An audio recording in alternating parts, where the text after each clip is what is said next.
Are Washington. We're here at the place to be, Nats Park on opening day. It couldn't be better. It really is. It's a party, right? Everybody's here. And I think that whether you're a diehard fan that watches 160 games a year, just somebody who likes the sunshine and the party atmosphere. Me. Right? Yes. Yeah, me too. I hear you. Opening day, I think it's special for any fan, really, right? Yeah, and I must say, I have not been here on opening day before, and I'm just surprised at just how exciting and how, as you mentioned, how hopeful everybody is for the season. Hopeful, and that's the word, because on opening day, that's the thing about baseball. It's the most hope you have all year long, right? You're just as close to being at the bottom of the division as you are to winning the entire thing, right? Exactly, so you got to embrace it and enjoy it. That's right, that's right. So, big party going on here for opening day. There's a lot to check out, whether you're here just to see the baseball, exactly, or if you're here just for the atmosphere. So. And you know, Nats Park is known for the great food options, and I'm looking forward to trying that out. All right, well, let's not waste any more time. Let's see what the fans have to say about it.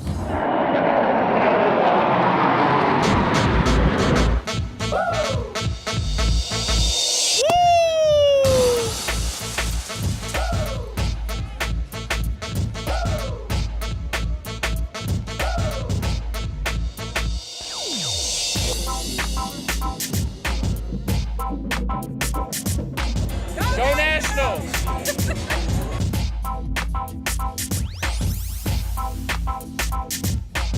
A brand new season, we got a new start, and this is our year. We're really looking forward to big things this year. Exciting to start with this guy too.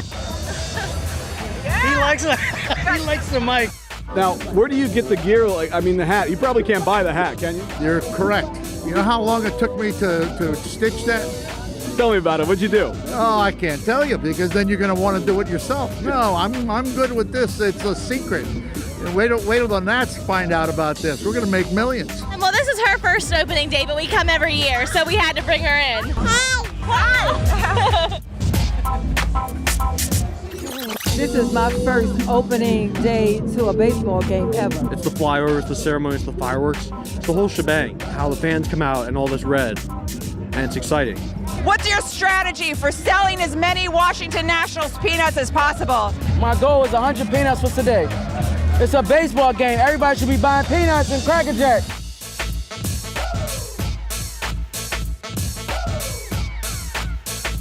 Go Nationals!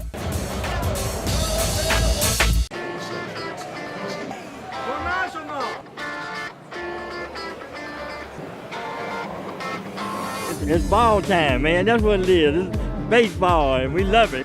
I would like to see the Nationals win. It's actually a great time to be a Nats fan. They've been in contention every year. This is the year they go all the way. Nats are special, and we're hoping for a big year this year. Yeah. I pull them out of school every year for opening day. This is our tradition. Do you come to every opening day? I try to. So far, this is one in a row. Go Nationals! Could you get a better day, a better environment than this? The weather's incredible. We're in the most powerful city in the world, and it's just amazing out here. And then we got a good team. We got a good product out on the field, so this is it's beautiful. What are you able to see up there that we can't see down here? Can you see inside the ballpark and let us know what's happening? I could do that, but it's more fun to go inside for yourselves.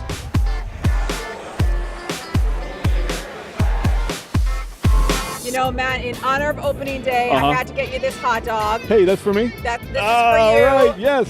Because, after all, it's really not baseball unless you have an official Washington Nationals hot dog. That's 100% right. Everybody that I talked to said tradition is about the food inside and the food around baseball. So, yes, absolutely. Thank you. I appreciate that. I had so much fun. Yeah. I'm completely sold. And I love seeing all of the families together, all the different generations. It's really a great tradition for many families. I'm on board. I got my W. Yeah, you do. I'm ready to go. Where did you get that? I wish I had gotten something like that. That'd been cool. You gotta know people. And that's, you know what? The other thing I found out today is that the homemade Nats gear, that's what wins games. Definitely. You wear that, and that's all part of tradition. You got to wear that. You're really showing love. You know, when you're at home making your own gear. That's right. That's from right. Scratch. Absolutely. Well, let's make it official right now. Let's make a pact. All right. This is too good to pass up. So no matter what we're doing next year, we'll be back. We're coming back. April, we're here for opening day. We're coming back. All right. Sounds good. Well, don't go anywhere. Straight ahead, there's plenty more on We Are Washington. After the break, heart health tips and an incredible weight loss journey. And a team of DC cops and Clydesdale horses are changing the game of community policing.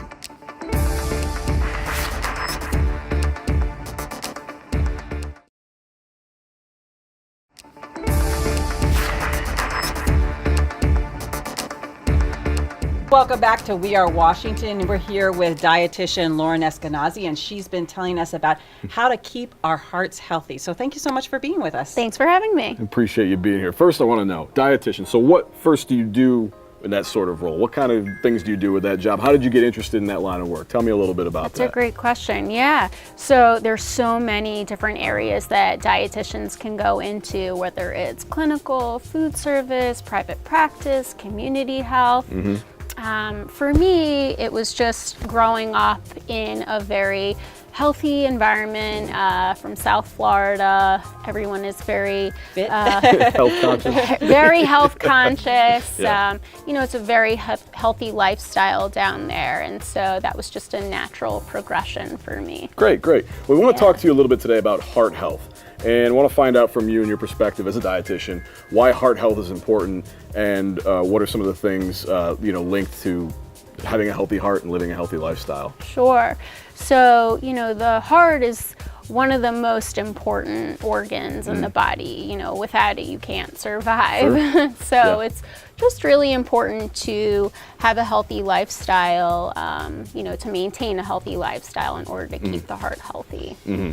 And you mentioned about, living in Florida. Obviously, a lot of lifestyle things come up when you think about living in Florida, like you always have to be ready to go to the beach and these kind of things. Fortunately, we don't have that problem here in DC. Right? Yeah. But what are the things you tell people who are really, concerned about staying healthy and particularly keeping their hearts healthy? What are the top things they can do, focus on? Yeah, definitely. So some of those things would include following a heart healthy diet. So a diet that's low in fat, high in fiber, like whole grains, and then adequate in fruits and vegetables. You want to make sure you're getting at least 30 minutes of exercise every day. And then just regular follow-ups with your doctor or even consulting a dietitian. Okay. And some people might think I'm relatively in shape, or I work out sometimes, I eat okay, but it's hard to know, in terms of, is my heart healthy? Do I need to do more? What sort of things should people be looking for? What sort of things might be, red flags maybe, when it comes to heart health that they should be on the watch for? That's a great question.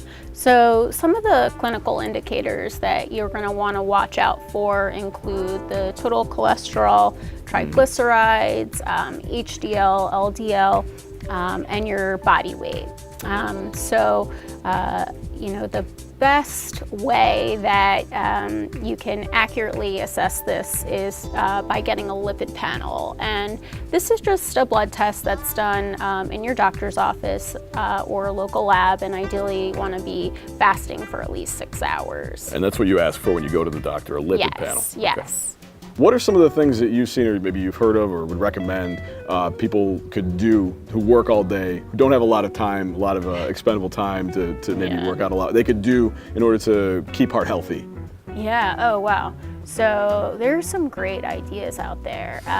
Definitely fitness challenges, just to create some friendly... We love those here at our agency. We love fitness challenges. Yeah, just like some friendly competition.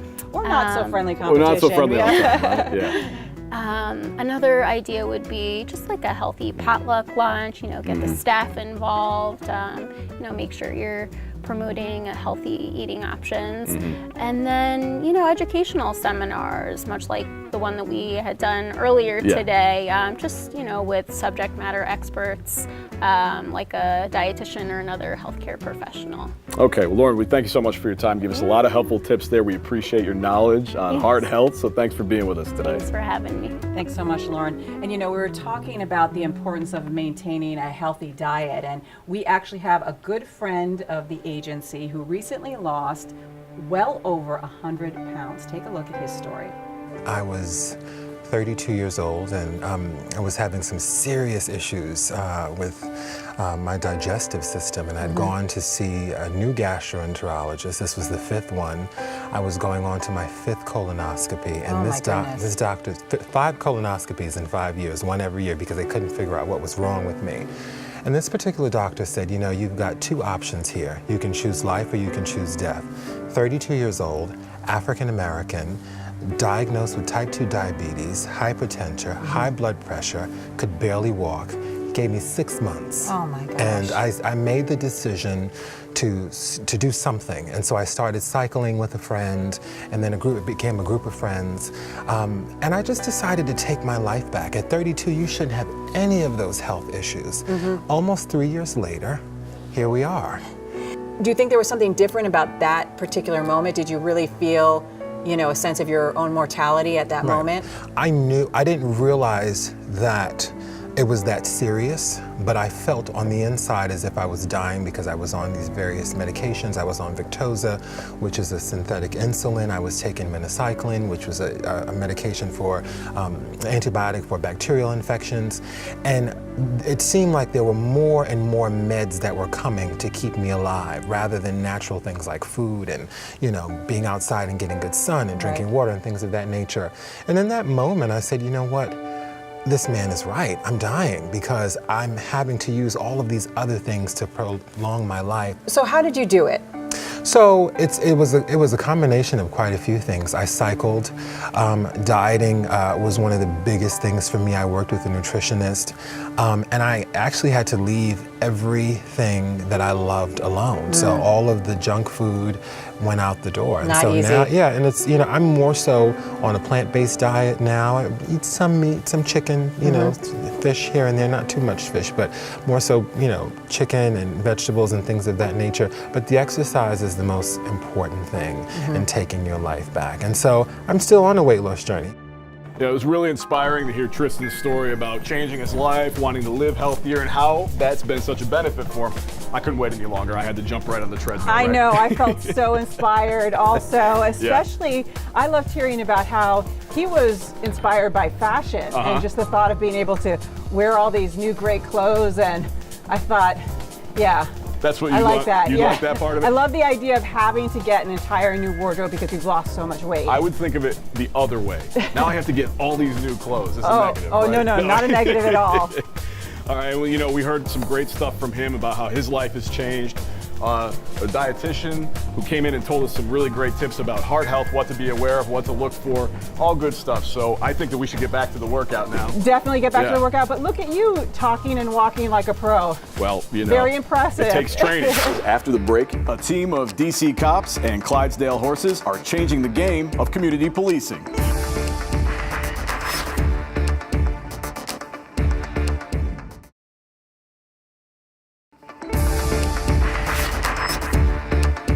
The MPD's mounted police unit is small, but they have a special place in the hearts of residents who never tire of getting the chance to see an officer riding a beautiful horse through their community. And it may surprise you to know that most of the officers don't have experience riding before joining the mounted unit. Here's a look at this beloved MPD tradition. Well, the mounted police unit originally was the original form of transportation for the Metropolitan Police Department. Many of the police districts that were the original police districts in the city often had barns behind them because that's mainly how they traveled throughout the city. They had dirt roads and everything else for much of the city. And actually it was 1927, I think it was, they got rid of the mounted unit and then they brought it back in 1999. Chief Ramsey decided that a mounted unit would be beneficial. He came from Chicago. Chicago has a very successful mounted unit, so he decided he'd like to bring it back, that it would be very useful in the city. And one of his main functions of bringing it back was during that time in the late 1990s, early 2000s, Chief Ramsey was trying to promote community-oriented policing. And one of the things they found is he was a firm believer that having a mounted unit and having the officers mounted on horseback was a great tool to connect the community and the police department again on a positive note. You know, I can take an officer, I can put him on a corner on foot, and he may have an interaction with 5 citizens or so in a busy neighborhood. If I take that same officer and put him on that same corner on the back of a horse, he will have interaction with up to 100 people in an hour. So it actually draws people out. It draws them too. They come out, they're curious, they ask questions. They want to know more about the horses. In the city environment, you have many people that have never even seen a horse up close. They've seen them on TV, they've seen them at the zoo maybe, they've seen them, but they've never actually been up close and been able to touch one. So, it's a very positive way to draw people into a positive interaction with the police in general.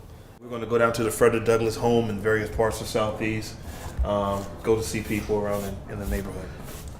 Our main goal for the Metropolitan Police Department Horse Mounted Unit is patrol. Anything else you would see an officer do on foot, we can do on horseback. The only difference is we can get there a little faster and we don't get tired as quickly. Our secondary mission is always crowd control and civil disturbance. The horses are a very effective tool for that. And it's been said that one horse, especially one horse this size, can do the work of 20 officers at one time. And I know that Seamus has some special abilities that make him even a bigger celebrity. Can you tell me about that? Seamus goes to some of the horses. So Seamus goes to some of the community events.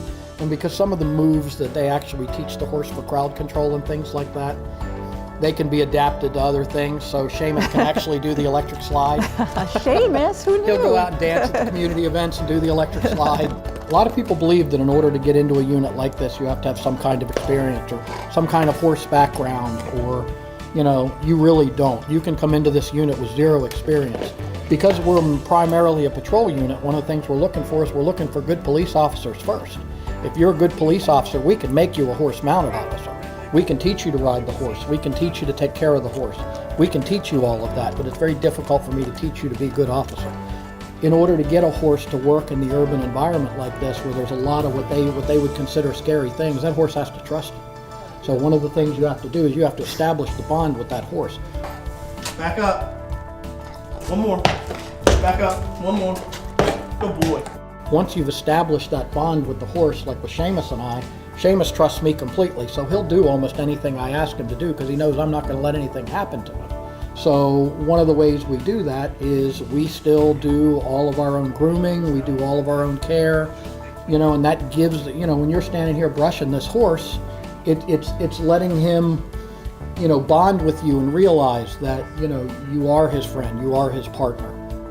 We retire them at 20 years of age, and as much as I would hate to see him go, in 3 more years, Seamus is going to be leaving us on a mandatory retirement. Aw, Seamus. Well, we appreciate your service. Can't wait for that. Yeah. Seamus is ready for a rest. Yeah, so I want to retire. Yeah. I never considered a career in law enforcement, but if I had known that you could hang out with horses and build that relationship and do your job that way, I might have given it a second thought. It's a great job. No experience with horses necessary. They train the officers to ride, and they say that it's much more difficult to train people to be good police officers than to train them how to ride. So there you go, something to consider. And I didn't know that MPD had that as a mounted horse unit. So that's really interesting. I can see why it would bring people in and make them want to come say hello. And, it does. Very popular. Everyone loves them. Well, that's all the time that we have for today. We want to remind you, though, if you want to see any of our shows on demand, go to our YouTube page, search Entertain DC. You can see our show. You can see any of the other shows we have here on DCN, so be sure to check that out. See you next time.